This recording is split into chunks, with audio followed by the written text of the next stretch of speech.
Many, many years ago, there was a king in a far country.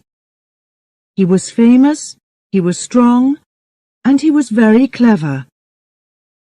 But in his country he had many wrongdoers. The king was unhappy about this, but how can you stop people from doing wrong? It is not easy. He thought about this difficult question for a long time, but he could not find the answer.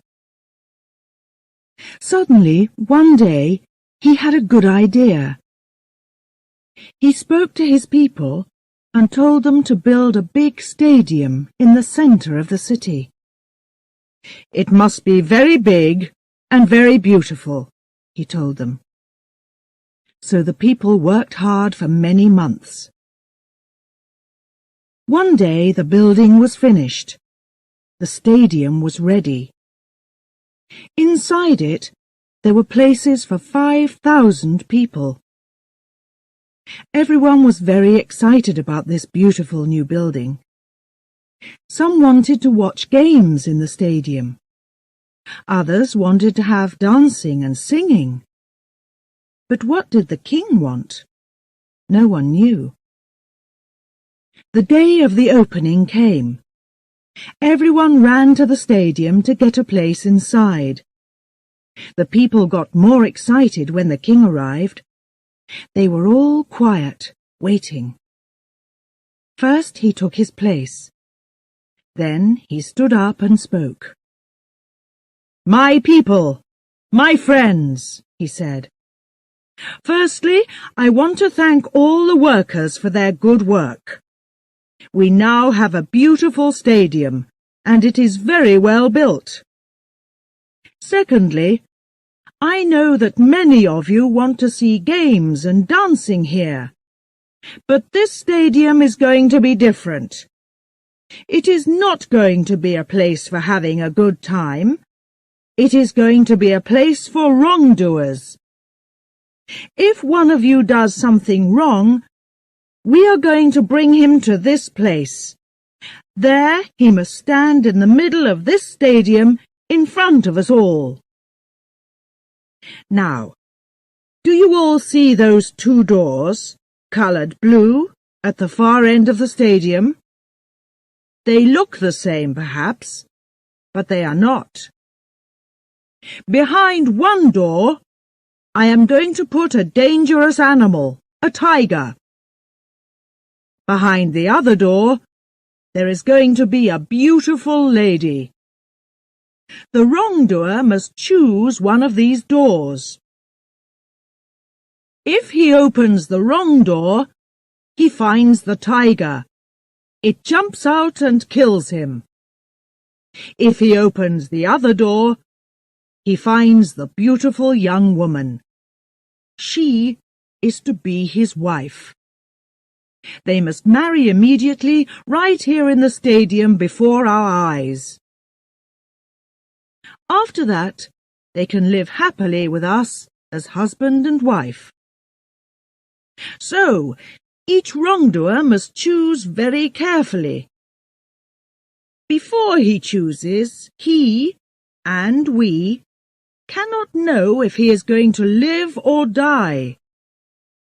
As soon as he opens one of those two doors, we all know immediately. That is my idea. So tell me, my friends, is it a good idea, or is it not? It is good, O King, it is very good, the people answered. But they were quiet. They were afraid. Thank you, said the king. Now go home. Come to the stadium again at the same time next week. Then you can watch the first wrongdoer make his choice. Every week from now on, a different man is going to choose to live, if he is lucky, or to die, if he is not. From that day, the people came every week to the stadium to watch a different wrongdoer. Sometimes he opened the right blue door, and the beautiful lady came out. Then there was singing and dancing. Everyone threw flowers down to the lucky people and went home happily. But at other times, the wrongdoer opened the wrong door. Immediately, a big tiger ran out into the stadium and jumped on the unlucky man. In a few minutes, the tiger killed him in front of all the watching people. When he lay dead in the centre of the stadium, the people went home sadly. They took their flowers with them. It is interesting that in a short time the number of wrongdoers in the country got much smaller. No one wanted to stand in the middle of the stadium and make that difficult choice. Now, there is another important person in this story. The king had only one child, a daughter. She was very beautiful. She had green eyes and long red hair, and she moved as quickly as a cat. She too was strong and clever, as strong and clever as her father. She did not smile often, but when she smiled, people were happy. When she was angry, everyone was afraid. They knew that at those times she was a very dangerous young woman. Her picture was in every home. Men, women and children followed her when she went walking in the streets of the city. They waited to see her famous smile, and sometimes they were lucky. One day, she was out walking in a city park when she saw a young man. He was a gardener, and the park was where he worked. He was very good-looking. He was tall and strong. He had dark, blue-black hair and a dark moustache. When he laughed, you could see his beautiful white teeth. The king's daughter stopped and looked at him closely. She thought that he was the most beautiful man in the world. She began to talk with him, and liked him more and more. The young man could not understand. Why did the king's daughter want to talk to him? He was not important. He was only the king's gardener. But he could not take his eyes off her. As soon as he looked into her big green eyes and saw her smile, he was in love. But he knew that this love was very dangerous. He was not a rich man, not from a rich family. He could never marry the daughter of the king. But the two young lovers knew that they must meet again. They started to meet every day, at times when no one could see them. Every day their love was stronger and stronger. They were very happy. Then, one day, the king found them together, there in the city gardens. His daughter was in the young man's arms. The king was very, very angry. He called his men. Immediately they took the young man away and shut him in a dark, dirty room. They gave him only bread and water to eat. Now the king's daughter could not see her lover any more. The young man lay in the dark. He knew that he was a wrongdoer and in much danger from the king. Now we know that the king's daughter was a strong young woman and that she was very clever. When her father's men took her lover away, she too saw the danger immediately. She knew very well what was going to happen next. So early in the morning, she went to the stadium. No one saw her go. She spoke to the workers there and gave them some money. "Which room is the tiger in?" she asked. They told her. "And which girl is going to be behind the other door?" The workers did not want to answer. They were afraid. "I must know," said the king's daughter. "Who is she?" "She is the daughter of your father's driver," the workers answered. The king's daughter knew her well, a young and beautiful girl with rich brown hair. But the king's daughter did not like her. She began to think hard. If my lover chooses the wrong door, he dies. But if he chooses the right door, he marries this cheap little thing, this driver's child, and I lose him to her. So I too must choose. That afternoon, the king called all his people back to the stadium again.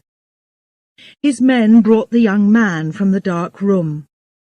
There he stood, in the middle of the stadium, tired, hungry, and afraid. The king sat in his place above the people, and his daughter sat next to him. She did not move. Her face showed nothing. Then the king stood and spoke to his people. "You all know this gardener, my friends, and you know why he is here. He was the lover of my daughter. For many weeks I did not know that, but I know it now. What happens to a wrongdoer in our country? That too we know. He must choose the lady or the tiger. If he opens the wrong door, he must fight the tiger. If he opens the right door, he must marry the lady. So now, choose, young man. Choose very carefully if you want to live and not die." The young man stood quietly and listened to the king's words. But his eyes were not on the king. They were on the face of the king's daughter. She had no smile for him today. But he looked at her eyes. Her eyes told him something. She looked down quickly at her hand. Then she looked up again. He saw her smallest finger move a little to the left. And immediately he knew. The door to open was the door on the left. He turned and walked very slowly to the left-hand door. All the people watched him, without a sound. He put out his hand and opened the door. But here the story ends. Remember that the king's daughter was a clever young woman. She was in love, but she was angry too. Did she want her lover to meet the tiger? A fight that he must lose? Did she want him to die? Or did she want him to live and have another beautiful woman for his wife? To give him this other woman in place of her? We do not know what ideas were at work inside her beautiful head. Tell me, what do you think? Which did she choose? What was behind that door? The lady or the tiger?